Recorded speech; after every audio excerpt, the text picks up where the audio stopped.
Sans plus attendre, je voudrais passer la parole au docteur Dominique Juzeau, qui est un médecin de santé publique qui travaille particulièrement, j'allais presque dire de façon dédiée, aux troubles, dans le domaine des troubles du neurodéveloppement. Dominique, j'ai la chance de bien la connaître. Elle a été longtemps la coordinatrice, cofondatrice du réseau Neurodev dans la région Hauts-de-France. Et puis maintenant, Dominique est engagée dans la région des Pays de Loire. Elle est notamment la présidente de la structure régionale d'appui et d'expertise pour les troubles d'apprentissage à Nantes.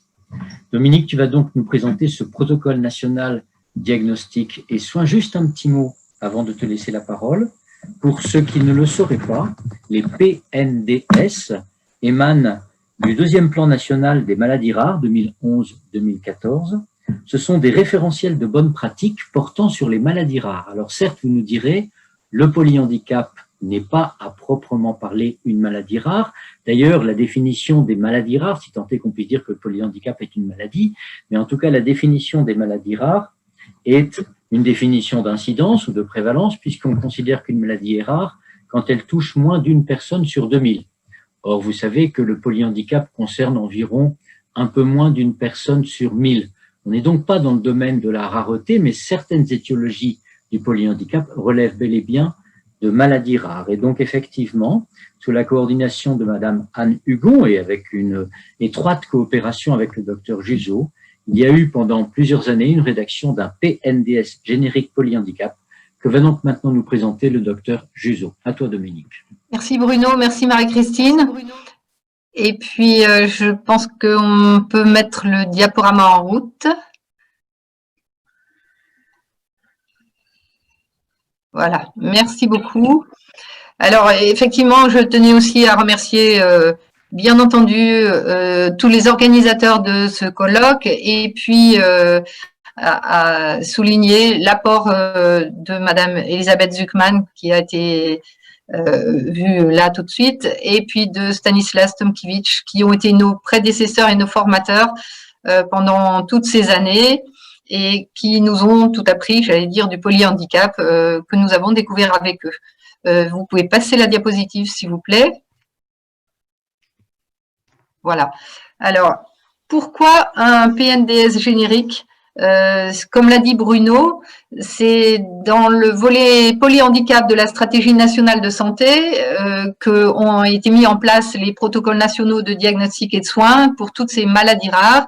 Et il y a donc un grand nombre de PNDS qui sont sortis et qui chacun parle d'une maladie très très rare. Et il a paru important à un certain nombre de personnes de rassembler ces maladies rares un peu dispersées lorsqu'elles aboutissaient à ce fameux syndrome de polyhandicap qui nous a tous mobilisés en France, et d'écrire à ce sujet les bonnes pratiques médicales par rapport à tout ce qui est commun à ces enfants et ces adultes polyhandicapés, afin que chacun de tous ceux qui sont au contact permanent et journalier de ces personnes soit en capacité de trouver les bonnes pratiques dans son établissement. Et donc, c'est vraiment pour rendre accessibles toutes les connaissances que nous avons accumulées et qui sont disponibles, que ce PNDS a été fait. Et à l'intérieur d'un PNDS, il y a toujours une synthèse pour les médecins généralistes. Et j'ai choisi pour vous présenter ce PNDS que vous pourrez retrouver dans en entier sur différents sites, et en particulier sur le site de la Haute Autorité de Santé. Vous avez les références sur la diapositive. Mais ce qui est important pour moi ce matin, pour essayer de résumer, si on peut dire, en très peu de temps et en très peu de diapositives, cette somme de connaissances, c'est d'aborder les choses par la synthèse médecin généraliste qui est accessible à beaucoup de gens et qui est destinée à tous les acteurs de terrain. Donc, si on peut passer à la diapositive suivante. Merci. Je vais vraiment me centrer sur ce qu'il y a dans cette synthèse généraliste et vous indiquer aussi comment faire pour retourner dans le PNDS et aller chercher les choses qui sont importantes. En matière de définition, nous avons fait tout un travail de validation de la définition du polyhandicap. Bien entendu, le 9 mai 2017, il y a eu un nouveau décret qui a vraiment acté une définition qui parle bien d'un dysfonctionnement cérébral grave et précoce. Et nous avons essayé d'éclairer ce texte du décret avec quelques explications validées par la Société française de neurologie pédiatrique qui s'est mis comme point de repère la marche impossible et parfois la station assise impossible, une déficience intellectuelle sévère ou profonde et pas de langage oral signifiant. Bien entendu, et je pense là particulièrement à Elisabeth Zuckman, cette définition paraît peut-être encore un petit peu négative, mais tout cela est sans oublier toutes les possibilités, et c'est ce que nous voulons faire, découvrir toutes les possibilités de communication et de réflexion que peuvent avoir ces personnes polyhandicapées. Alors, vous trouvez à la droite de la diapositive quelque chose que vous allez retrouver dans le PNDS de façon détaillée, qui est un peu le fonctionnement du polyhandicap. On a bien dit qu'il y avait un dysfonctionnement cérébral grave et précoce qui entraîne un certain nombre de déficiences primaires et avec des altérations multiples de certaines fonctions qui provoquent des atteintes qui sont présentes d'emblée, qui sont… on ne voit pas bien la droite de la diapositive, ou bien alors c'est moi qui ne vois pas bien, peut-être. Bon, c'est pas grave. Donc, ces altérations qui sont présentes d'emblée, qui sont généralement fixées et non accessibles au traitement, puisqu'elles constituent la lésion primitive. Et voilà. Ces altérations font que le pronostic vital est en permanence engagé chez l'enfant ou l'adulte polyhandicapé. Et puis, malheureusement, toutes ces altérations primaires entraînent des altérations secondaires, en particulier par le biais de la croissance et des déformations ostéo-articulaires qui provoquent des troubles respiratoires, par l'ensemble des troubles digestifs, urinaires qui sont liés à toutes ces lésions cérébrales et à leurs conséquences. Bien entendu, les troubles de parole et de langage et tous les problèmes neurovégétatifs particuliers. Et toutes ces lésions-là, par contre, sont extrêmement évolutives dans toute la vie de la personne polyhandicapée. Et ce sont par contre des lésions qui peuvent être en partie au moins accessibles au traitement et aussi à la prévention, mais qui malheureusement sont souvent aussi la source de la mortalité, en particulier en ce qui concerne les troubles respiratoires. Et puis, tout cela entraîne des incapacités fonctionnelles avec des troubles de la communication qui peuvent aller jusqu'à aussi des troubles comportementaux, relationnels, qui peuvent être aussi fonction de la maladie causale. Et puis, bien sûr, tous les troubles posturaux-locomoteurs, gestuels, que nous connaissons tous. On va passer à la diapositive suivante. Merci. Donc, attendez, j'ai juste une toute petite info. En fait, sur votre droite, normalement, vous avez un cadre avec 5 personnes. oui. Ce cadre, en fait, peut individuellement, sur chaque personne qui est dans la visio, être bougé. Donc, les personnes peuvent avoir accès, en fait, au reste de la diapo qui est un peu caché par ces 5 petites vignettes, justement en bougeant les 5 petites vignettes avec la souris. Ah oui, d'accord. Voilà. Ok, je l'ai fait. Laisse... Ok, merci. Alors, donc, je voudrais essayer, si on peut dire, de résumer. C'est impossible de résumer tout ce qu'il y a à faire avec les personnes polyhandicapées, mais il fallait bien faire des choix. Et nous avons fait ensemble, avec tous ceux qui ont écrit ce PNDS, le choix de parler de ces sujets que je vais développer un tout petit peu, dans cette synthèse pour le médecin traitant et pour tous les acteurs de terrain, parce que ça nous paraissait les choses les plus importantes à repérer ou à évaluer pour que la personne polyhandicapée puisse être dans le bien-être et avec un état de santé compatible avec le développement de ses capacités. Donc, d'abord et avant tout, la douleur. Il faut toujours l'anticiper, il faut chaque fois qu'on peut trouver la cause et bien entendu, toujours traiter. Il n'y a aucune raison de laisser souffrir inutilement une personne polyhandicapée ou une autre personne. Donc, cette douleur, elle prend de multiples formes. Vous pourrez trouver tous les chapitres, tout un chapitre énorme sur la douleur dans le texte du PNDS et toutes les références dans l'argumentaire du PNDS. Mais ce qui est important, c'est vraiment de l'avoir toujours présente à l'esprit et de toujours la rechercher, l'évaluer et après la traiter quand on a trouvé la cause. Et vous avez aussi tous les traitements possibles de la douleur en tant que telle. Bien sûr, les traitements des causes dépendront des causes qu'on aura trouvées.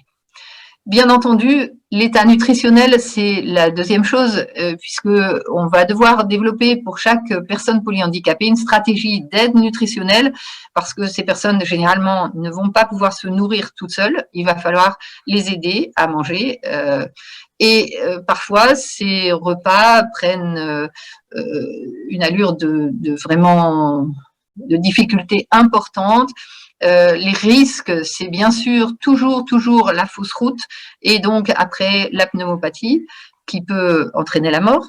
Et donc, il est important de savoir comment positionner la personne pour la faire manger, comment on peut l'aider à absorber toutes les aides nutritionnelles qu'on va introduire et puis éventuellement, si nécessaire, et chaque fois que nécessaire, la gastrostomie permettra de conserver un bon état nutritionnel et donc un bon état trophique, un bon état de santé, une moindre présence des infections, etc.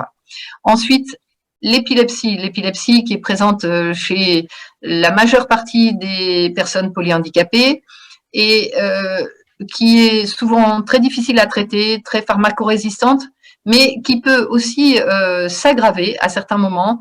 Et nous voulons vraiment attirer votre attention sur le fait que chaque fois qu'une épilepsie s'aggrave, ça veut dire qu'il y a une épine irritative quelque part, puisque on arrive généralement à un état d'équilibre, mais si l'épilepsie se met à s'aggraver, ça veut dire qu'il y a quelque chose à chercher, soit une douleur quelque part qu'il faudra chercher, soit une infection, ou bien tout simplement un problème digestif, de constipation, de reflux, ou parfois même simplement un changement de vie ou un grave, une souffrance psychologique, la perte des parents, le changement quelquefois de groupe dans un établissement, etc.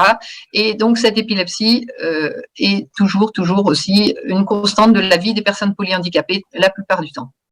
Ensuite, bien sûr, vous avez les atteintes motrices et les troubles du tonus, avec toutes les conséquences orthopédiques, les déformations qui peuvent être entraînées, et puis tous les traitements qu'on peut aussi réaliser, traitements physiques, traitements chirurgicaux, et traitements kinésithérapiques, etc., pour permettre à ces personnes de grandir déjà pour les enfants, et ensuite d'être le moins déformé possible pour pouvoir respirer le mieux possible et aussi appréhender le monde chaque fois que possible en position debout pour pouvoir découvrir l'environnement de la personne. Bien entendu, les atteintes respiratoires qui sont si fréquentes, qui sont très souvent liées aux fausses routes alimentaires, aggravée par une dépression immunitaire qui peut être aussi relativement fréquente et aboutir donc à des pneumonies avec un risque vital important chaque fois qu'il y a une pneumonie chez ces enfants ou ces adultes. Et bien entendu, les problèmes digestifs dont j'ai déjà un petit peu parlé, avec deux problèmes principaux, le reflux gastro-œsophagien et la constipation. Les autres problèmes étant détaillés également dans le PNDS, mais ces deux-là étant les plus importants, sachant que, bien entendu, il peut y avoir toutes sortes de troubles associés c'est toujours une difficulté. Et il est donc important pour pouvoir traiter et observer tous ces phénomènes, de communiquer le plus possible avec la personne. Alors, j'ai conscience que tout ça est beaucoup trop rapide, mais je pense que c'est juste pour vous donner envie, pour vous dire, voilà, tout ce qu'il y a dans le PNDS, c'est tout ça. Allez le voir, allez le piocher dedans. C'est pas un roman, ça se lit pas comme un roman d'un bout à l'autre, mais ça se lit par petits bouts selon les problèmes que vous rencontrez, et vous trouverez beaucoup d'indications sur toutes ces choses-là et encore bien d'autres. On peut passer à la diapositive suivante. Alors, comme nous sommes dans une synthèse médecin généraliste, eh bien, nous sommes bien conscients que ce n'est pas les généralistes qui vont réaliser l'essentiel de la prise en charge médicale. Le généraliste va être là pour justement coordonner toute cette prise en charge. Et il y a deux aspects à cette coordination. Il y a l'aspect de la vie quotidienne et de... Ah oui, pardon, excusez-moi. Je ne sais pas ce qui s'est passé là. Il y a quelque chose qui s'écrit en rouge, je ne sais pas quoi, excusez-moi. Alors, on repasse la diapo d'avant. Donc, la prise en charge et l'accompagnement qui sont également dans le PNDS, avec tout ce qui est sur la vie quotidienne, justement, et toutes les choses qui ont des conséquences. Tout ce que je vous ai dit a des conséquences par rapport à la toilette, par rapport au repas. Je vous ai parlé de la posture pour le repas, par rapport à la vie affective de ces personnes. Et puis, ces personnes sont susceptibles, comme toute personne humaine, d'apprentissage et de communication. Mais il faut déployer beaucoup de compétences pour arriver à bien les connaître, pour repérer leurs besoins toujours et leurs goûts également. Et bien entendu, il y a besoin de nombreuses collaborations interdisciplinaires pour tous les incidents de santé. Et chaque modification de l'état de la personne peut être un incident de santé et doit être signalé rapidement. Et vous avez dans le PNDS un tableau très précieux, je vous ai même mis le chapitre et la page, pour utiliser les examens qui sont nécessaires et indispensables à la surveillance de la santé de la personne, avec leur périodicité. Et puis, vous avez des indications sur l'utilisation de la télémédecine dont Marie-Ulie reparlera en fin de matinée, et sur l'accueil à l'hôpital, puisque nos patients, les personnes polyhandicapées sont des patients remarquables. Et donc, voilà. Et ils sont une situation qui est souvent instable, avec un risque vital qui est permanent. Donc, sur la diapositive suivante, je voulais parler du rôle du médecin généraliste et du rôle des professionnels de proximité. Alors, nous avons choisi dans le PNDS, dans ces mesures de proximité, de parler en premier des mesures médico-administratives. Non pas que nous soyons préoccupés par l'administration avec un grand A, mais je pense que c'est très important par rapport à l'entourage, aux familles des personnes polyhandicapées et par rapport à leur survie, j'allais dire, en termes de finances, de bénéficier de toutes les mesures auxquelles elles ont droit. Quand on a une personne, un enfant ou un adulte qui est polyhandicapé, il a droit à un taux de 80% par la MDPH, un taux d'incapacité, avec une carte d'invalidité et avec des orientations possibles, soit dans des services, soit dans des établissements, avec éventuellement une prestation de compensation du handicap, que ce soit pour un enfant ou pour un adulte. Et bien entendu, ça c'est généralement fait, une exonération du ticket modérateur par rapport au remboursement de la sécurité sociale. Ces mesures paraissent parfois secondaires, mais elles peuvent s'avérer dans bien des cas très importantes pour les personnes parce qu'elles permettent d'organiser matériellement la vie autour des personnes polyhandicapées. Donc, c'est pas forcément l'essentiel de la prise en charge, mais c'est très important pour la prise en charge pratique. Et puis, bien entendu, il y a le suivi médical qui sera souvent réalisé par des spécialistes, en particulier chez l'enfant par pédiatre neurologue, donc toute la neurologie pédiatrique qui va coordonner souvent les soins. Et chez l'adulte, eh bien, ce sera plus compliqué. Il va falloir trouver la personne qui va coordonner les soins, parfois des médecins de rééducation, parfois le neurologue, parfois le médecin d'un établissement. C'est selon les cas. Et bien entendu, le médecin de proximité et les professionnels de proximité sont là aussi pour le soutien et l'accompagnement de la famille et, comme je l'ai dit tout à l'heure, pour la surveillance de tous les troubles évolutifs. Parce que chaque fois que quelque chose bouge dans l'état de santé de l'enfant ou de l'adulte polyhandicapé, c'est important. Et ensuite, on a le suivi ordinaire de tout enfant, la vaccination, le suivi des maladies chroniques éventuellement, quand il y a un diabète, etc. Et donc, voilà. Tout ça est très important et doit être coordonné par un médecin référent.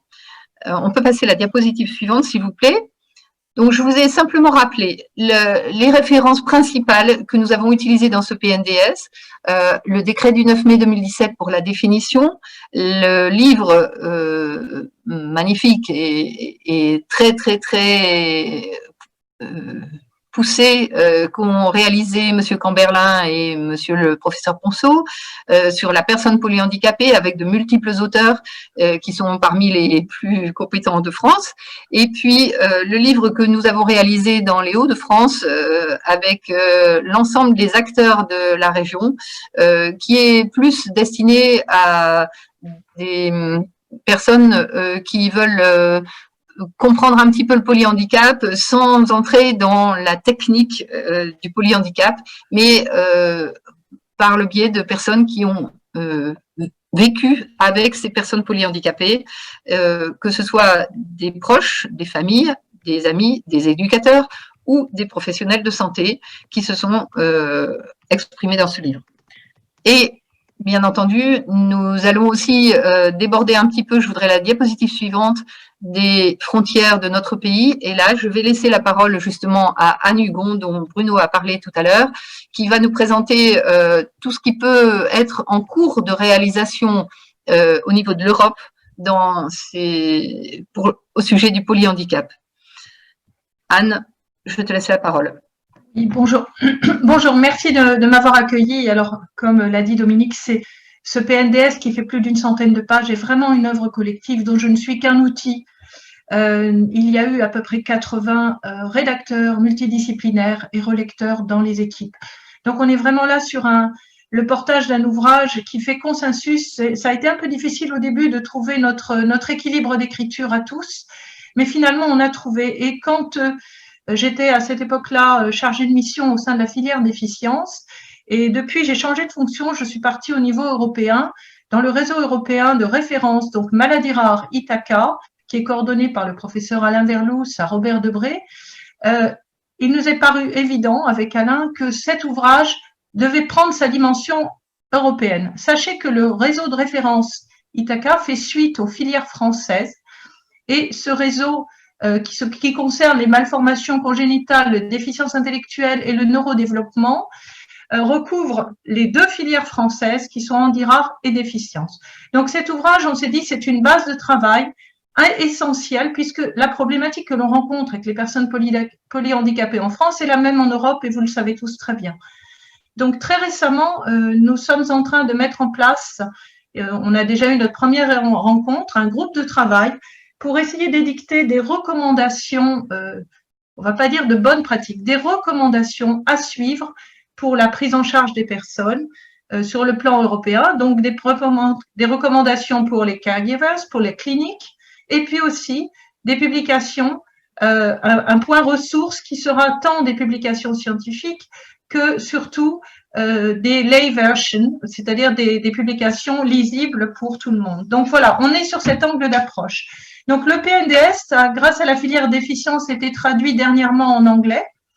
Donc, c'est une base de travail que je peux maintenant partager avec mes collaborateurs européens.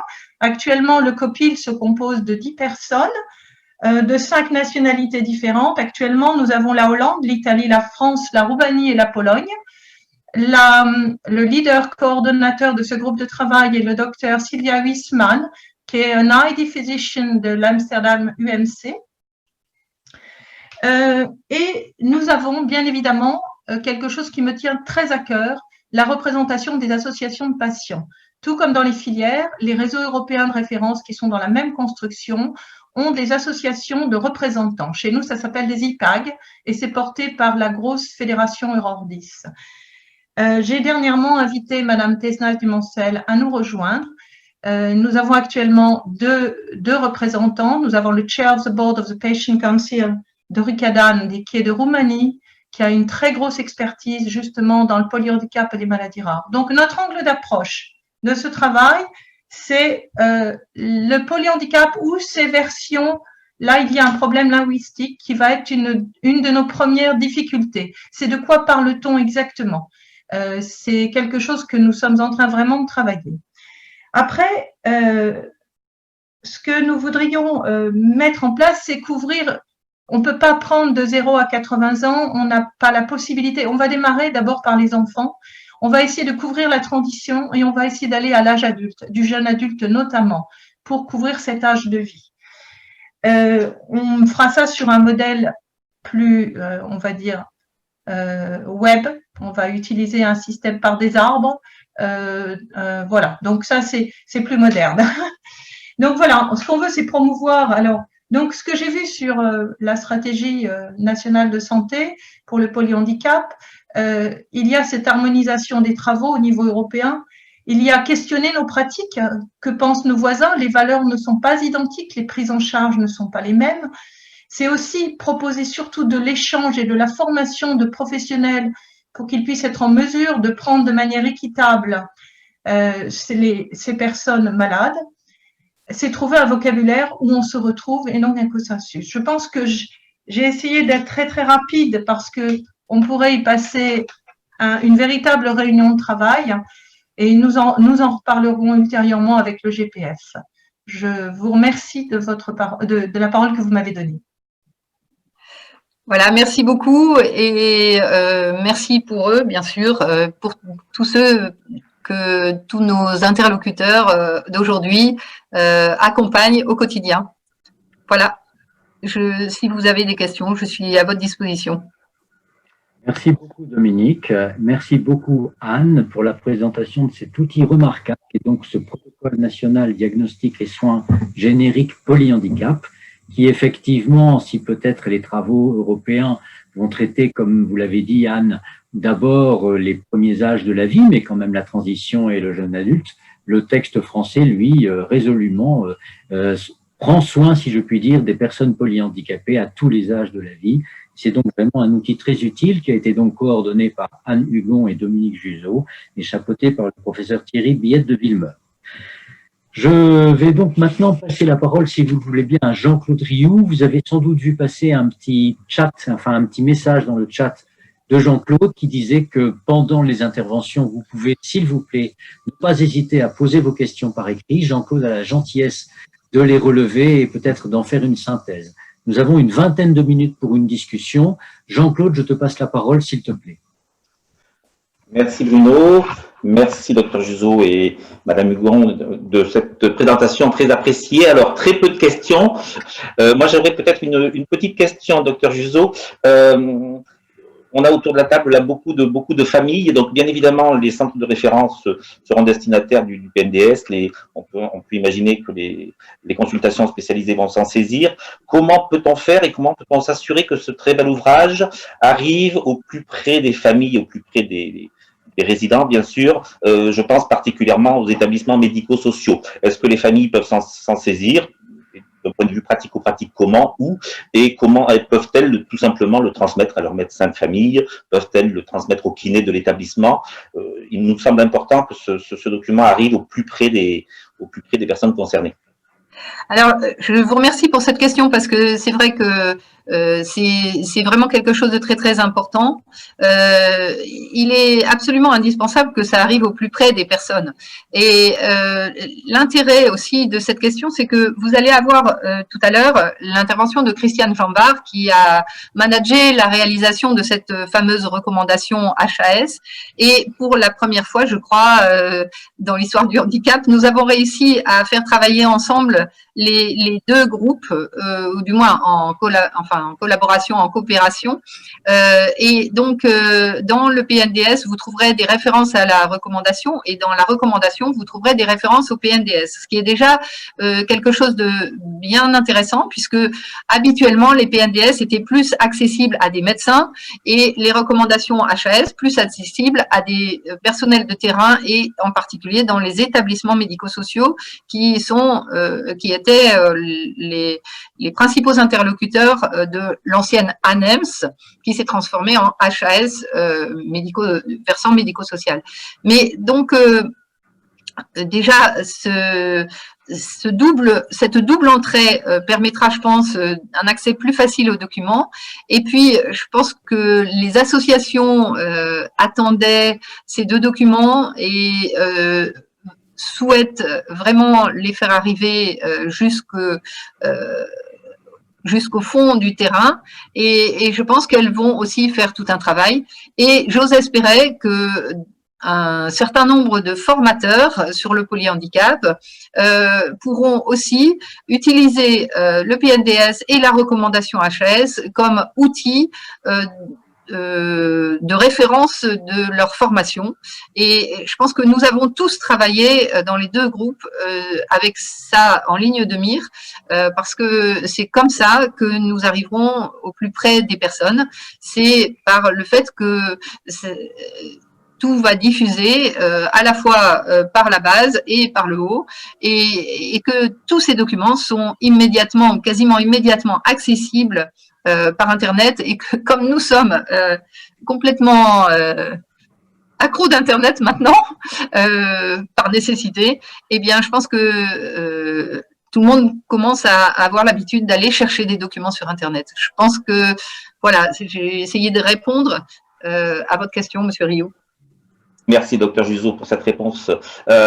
Effectivement, je pense que tous autour de la table, nous veillerons à ce que cet ouvrage, encore une fois très complet, arrive au plus près des personnes concernées. Une petite discussion, une question de Monsieur Schilt, donc président du CESAM, qu'on ne présente plus, à laquelle a répondu Anne Hugon, mais je pense qu'il est peut-être important de l'apporter à la connaissance de tout le monde. Peut-on avoir l'espoir que l'on adopte au niveau européen le terme de polyhandicap? Je crois que c'est le vœu de nous tous.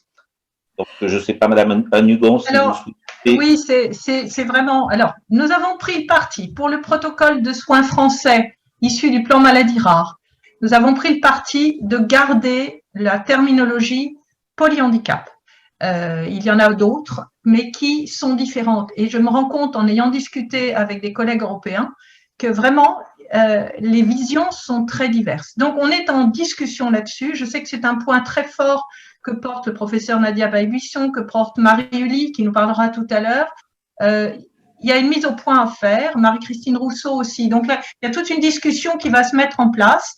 Les Français voudraient garder ce terme, ou alors on utilisera peut-être le terme PNID,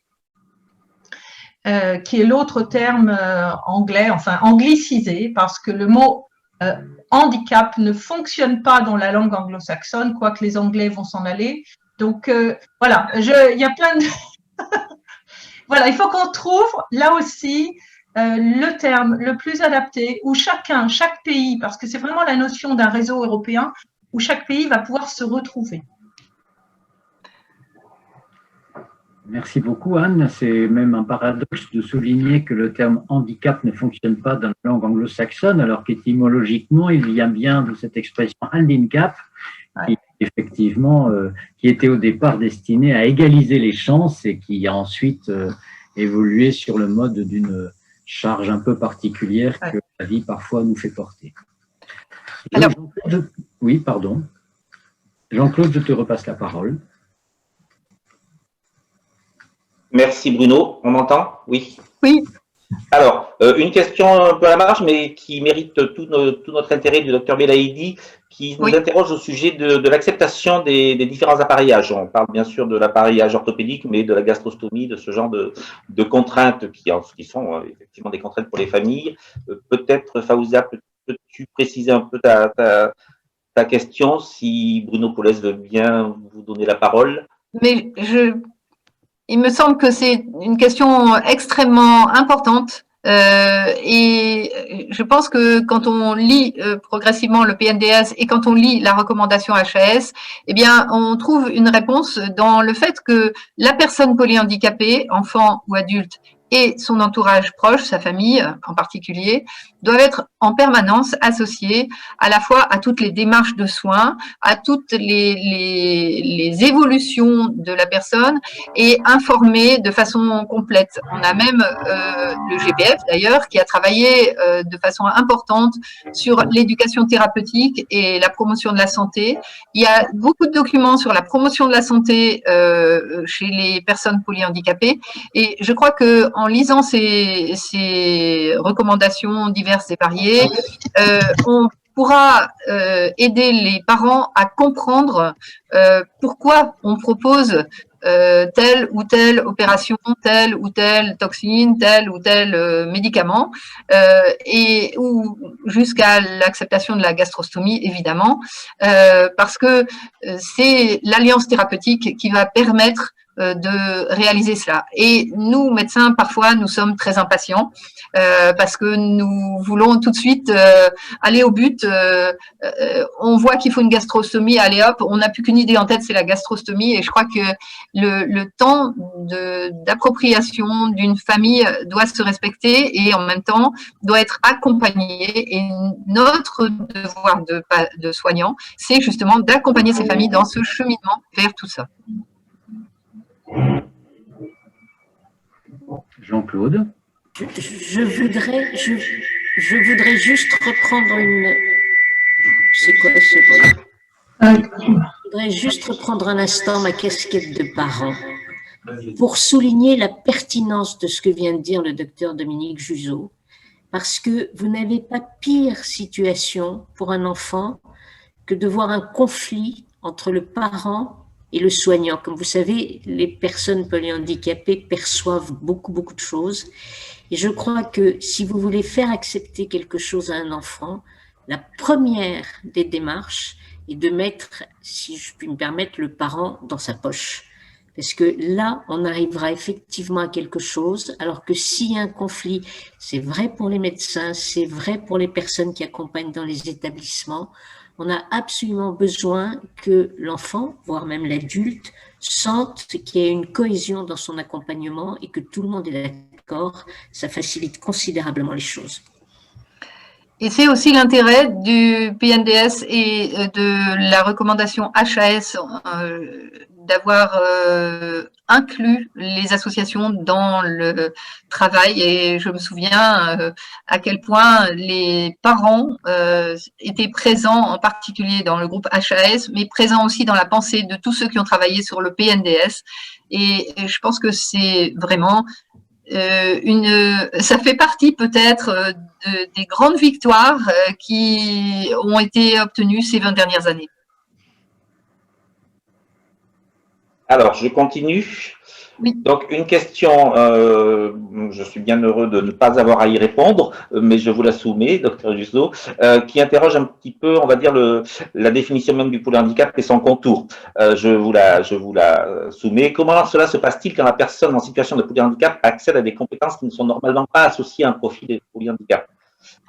La personne cite, par exemple, la marche, la communication. Voilà, est-ce qu'on garde le statut de polyhandicapé quand on accède à des fonctions qui normalement ne sont pas celles traditionnellement des personnes polyhandicapées? Alors, je ne suis pas sûre que le statut de polyhandicapé soit véritablement un statut tout à fait figé. Je pense que, en particulier dans l'évolution d'un enfant, parce que souvent ça se passe avec les enfants ou les adolescents, ce genre de choses, l'évolution d'un enfant, c'est elle qui nous dit de quoi vraiment souffre l'enfant. Et je crois que notre travail, même si à un moment a été posé un diagnostic fonctionnel, parce que ce n'est qu'un diagnostic fonctionnel, ce n'est pas un diagnostic étiologique, un diagnostic fonctionnel de polyhandicap, notre boulot de soignant, c'est justement de nous adapter à la personne. Et c'est pas la personne qui doit s'adapter à nous, c'est nous qui devons nous adapter à la personne. Et si une personne acquiert des compétences auxquelles on n'avait peut-être pas cru initialement, eh bien, notre rôle de soignant, je pense, c'est évidemment de l'accompagner dans le développement de ses compétences nouvelles et en particulier, que ce soit dans les compétences motrices, j'allais dire, mais ça, j'allais dire, c'est normal, tout le monde y pense, et puis quand quelqu'un montre des compétences, on les accompagne. Mais je pense que nous devons toujours avoir beaucoup d'espoir, et j'en ai combien de fois discuté avec Madame Zuckman sur la communication. Et nous devons savoir que ces personnes communiquent. Et en tant que soignants, nous devons comprendre et chercher à nous adapter à leur communication. Et c'est donc elles qui vont pouvoir, comme tout un chacun, nous montrer où elles veulent aller. Et plus une personne communiquera, et mieux c'est. Et si par hasard un jour on se dit, elle n'est plus tout à fait polyhandicapée, l'important n'est pas là. L'important c'est de lui apporter les soins dont elle a besoin. Bien sûr. On peut rappeler la très grande perceptivité, la très grande richesse de sensorialité, si je puis dire, des personnes polyhandicapées et leur appétence extrême à la communication avec autrui. Il suffit de voir comment elles sont tendues vers l'autre pour communiquer avec l'autre. Enfin, moi, je trouve ça de la part de personnes adultes, puisque je travaille auprès de personnes adultes, ce besoin, cette aspiration à la communication sont vraiment ressentis non seulement, j'allais dire, dans la relation, mais dans l'expression physique de la personne. Et bien sûr, la communication est un des chapitres du PNDS, comme elle est évidemment un des énormes chapitres de la recommandation HAS. Une question qui tombe sur les téléspectateurs, qui est une question originale, mais certainement qui va intéresser, je pense, les familles. C'est la question de la customisation des appareillages. Au-delà de l'association des personnes, existe-t-il des possibilités de customisation? Alors c'est vrai que ça peut prêter à sourire, mais je pense que c'est une idée intéressante pour aider à l'acceptation des appareillages. Les appareilleurs ont fait de grands progrès pour les rendre un peu plus attrayants, mais voilà, les familles peuvent-elles prendre la main sur la customisation? Je suppose que vous allez dire, Dr Jusso, bien sûr, en respectant les Voilà, effectivement, je pense que ça fait vraiment partie de l'alliance thérapeutique et s'il est nécessaire d'avoir une certaine dose, j'allais dire, de customisation, eh bien, il faut qu'elle soit réalisée en lien avec les soignants, que ce soit le kinésithérapeute, que ce soit le médecin de rééducation fonctionnelle ou toute autre personne qui est amenée à approcher l'enfant ou l'adulte polyhandicapé. Je pense que les établissements sont extrêmement riches en customisation et à domicile, ça peut arriver également. Mais bien entendu, ça doit se faire absolument en lien avec les personnels soignants pour ne pas dénaturer un appareillage par une customisation qui aurait été mal comprise. Alors, si vous me permettez, je vais compléter votre réponse avec une anecdote qui prête à sourire, mais à laquelle il faut faire attention quand même. Et bien évidemment, la customisation se fait en lien avec l'équipe soignante, mais le diable se trouve dans les détails. Une anecdote, à l'époque où j'étais en établissement, l'appareilleur avait trouvé avait une bonne idée de nous livrer des chaussures avec la petite virgule Nike, vous savez, c'est-à-dire que les enfants avaient des chaussures orthopédiques Nike, et il s'était fait retoquer par la société qui avait demandé des droits d'auteur, comme quoi il faut... Oui. Je voudrais revenir sur une question qu'on a vue passer, qui me semble très intéressante également, c'est le fait que la personne demandait qui peut suivre une personne polyhandicapée dans toutes les dimensions nécessaires à son suivi alors qu'elle est adulte. Effectivement, on pense souvent aux enfants quand on parle polyhandicap. On a ici, j'allais dire autour de la table, enfin en tout cas dans la salle, des personnes qui travaillent auprès d'enfants avec une compétence très grande, des neuropédiatres qui suivent ces enfants avec une très grande spécificité. Et effectivement, parfois, les personnes, les familles, ceux qui les accompagnent sont un peu démunis quand la personne est devenue adulte pour ces dimensions plurielles du suivi de santé de ces personnes. Alors là, je pense qu'une tentative de réponse, c'est que la première personne, c'est d'abord le médecin traitant référent, c'est évident. Et donc, c'est par lui que ça passe, mais il n'a pas toujours une très grande expérience du suivi des personnes polyhandicapées et de leurs besoins de santé spécifiques, puisque, en général, dans sa patientèle, il n'a pas forcément plusieurs, si même il en a une personne polyhandicapée. Et alors, je m'excuse de dire ça, je tente une réponse et elle peut être tout à fait discutée, mais bon, je ne veux pas en même temps plaider pour ma paroisse, mais l'AMPR se positionne comme pouvant être un médecin carrefour, un médecin plaque tournante dans le suivi des personnes polyhandicapées adultes. Et on a tendance en MPR, médecine physique et de réadaptation, à préconiser que les personnes polyhandicapées adultes bénéficient au moins une fois par an d'une rencontre avec le MPR et bien sûr en lien direct avec le médecin traitant pour l'évaluation pas seulement des données physiques, orthopédiques, ostéoporotiques, etc., mais également pour l'ensemble des besoins de santé des personnes, le MPR pouvant s'adjoindre éventuellement les compétences évidemment d'autres spécialités pour pouvoir servir au mieux la santé de cette personne polyhandicapée adulte. Alors sans doute avec Marie Uli tout à l'heure, on entendra parler de la possibilité de consultation pluridisciplinaire en télémédecine. Mais en tout cas, je pense que effectivement, cette question qui a été posée dans le chat me semble très pertinente. Les personnes polyhandicapées adultes doivent bénéficier, à mon sens, bien sûr du suivi par leur médecin traitant tout au long de la vie, mais également du suivi par des médecins qui sont encore plus acculturés que le médecin traitant aux grandes spécificités, aux grands besoins de santé des personnes polyhandicapées. Et donc, je propose modestement que le MPR puisse être une plaque tournante une fois par an dans la rencontre des personnes polyhandicapées et leur suivi. Mais ça peut être soumis à discussion, bien sûr. Mais c'était un petit peu le sens de la réponse que j'aurais faite. En soulignant aussi la recommandation qui est sortie il y a plusieurs années déjà de la SOFMER sur la transition enfant-adulte pour les enfants handicapés moteurs lourdement dépendants.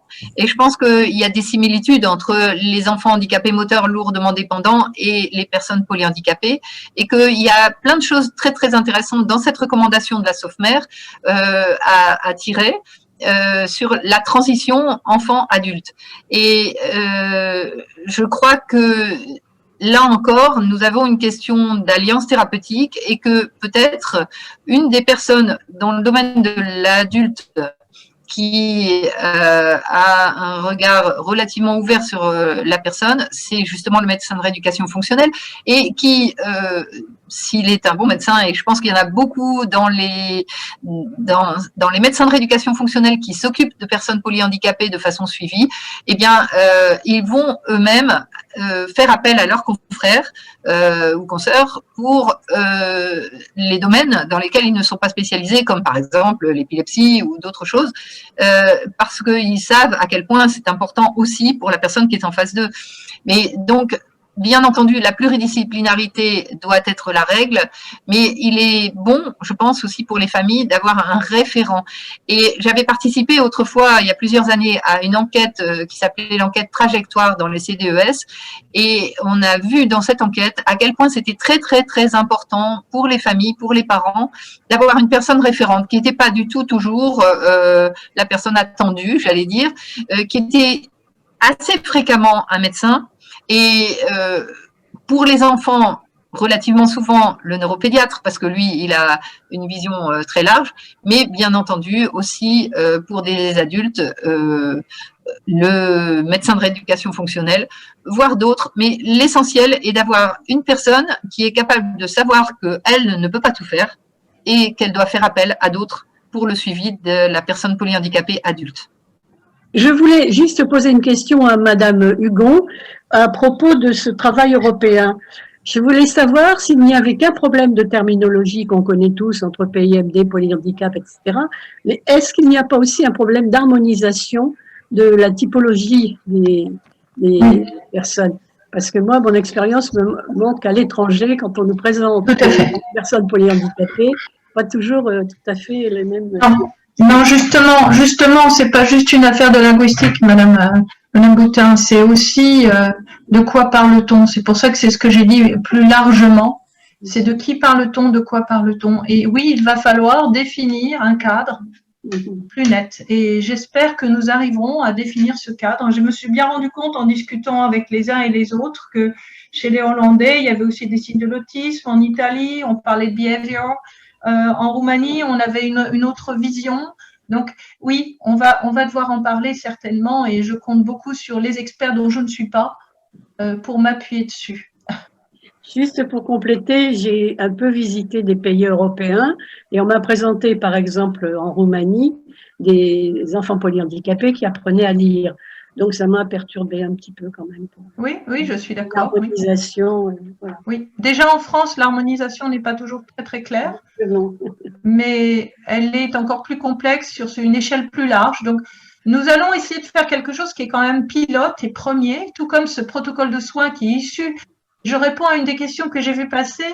Les protocoles de soins sont bien issus d'une recommandation de la HAS de 2012. C'est une lecture de rédaction spécifique. C'est une revue de littérature parce que Dominique a cité 2 gros ouvrages que vous connaissez bien, mais ce PNDS comporte plus d'une centaine, 150 références scientifiques. Donc, c'est une revue de littérature très, très large. Il y a un deuxième volet, vous pourrez voir hein, sur la HAS. Vous avez 3 documents. Vous avez le médecin généraliste. Vous avez ensuite l'argumentaire et vous avez le texte du PNDS qui est celui que vous connaissez majoritairement. Mais tout ça vous montre la largesse du travail. Je ne sais plus pourquoi je disais ça. Oui, je disais ça pour répondre à une question que j'ai vue. C'est que la prise en charge dans les maladies rares revient au centre expert, et ce depuis les centres experts de 2008, sur les plans maladies rares 1, 2 et 3. Donc c'est vrai que dans les maladies rares, et même les maladies rares du polyhandicap, puisqu'on sait qu'elles sont nombreuses, cette prise en charge, elle est pluridisciplinaire, tout du moins déjà sur l'enfance et la transition maintenant. Sur le monde adulte, les choses sont beaucoup plus complexes.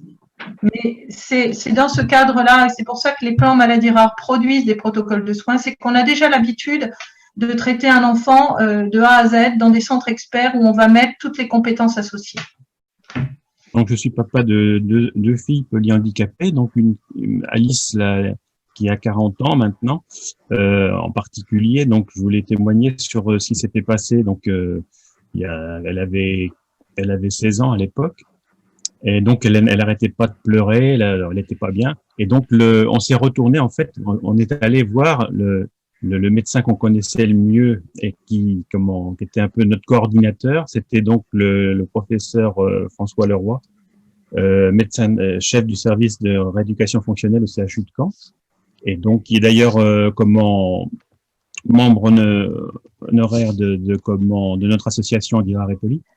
Et lui, quand il y avait un problème comme ça, donc disons que notre médecin généraliste ne voyait rien de spécifique, quoi, disons à l'examen clinique. Et donc lui disait, on va mettre en route la grosse Bertha, c'est-à-dire qu'en fin de compte, avec les moyens du CHU, il faisait tous les examens possibles pour détecter disons ce qu'elle avait, qui la gênait, quoi, à ce point-là. Et donc à chaque fois on s'est retourné vers lui et bon c'est comme ça qu'on a fonctionné, quoi. Donc alors ce que j'entends maintenant, ça serait bien que ça ça soit plus simple, hein, et donc je pense que d'après ce que j'ai compris, le PNDS ça serait donc quelque chose qui pourrait nous aider dans ce sens-là, quoi, hein, c'est ça. Oui, je crois que le PNDS est effectivement une réponse à ces situations difficiles que vous avez pu vivre, et une partie de réponse, bien sûr, et que si le PNDS arrive jusqu'à chaque médecin en France, eh bien, ça permettra d'éviter de sortir la grosse Bertha, comme vous disiez, régulièrement, mais au contraire, ça permettra de faire les examens qui conviennent au moment qui convient et pour trouver les solutions qui sont adaptables dans ce moment-là. Plusieurs personnes déplorent effectivement la rareté de l'espèce MPR en milieu hospitalier et particulièrement en milieu médico-social.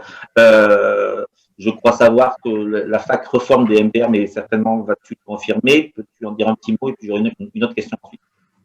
Je ne peux que effectivement déplorer avec vous une certaine rareté dans le genre MPR, si je puis dire, mais il faut avoir espoir. Cette rareté va quand même aller en diminuant un petit peu. De plus en plus de personnes s'aperçoivent que accompagner la vie des personnes est aussi intéressant que d'avoir une approche très très focalisée.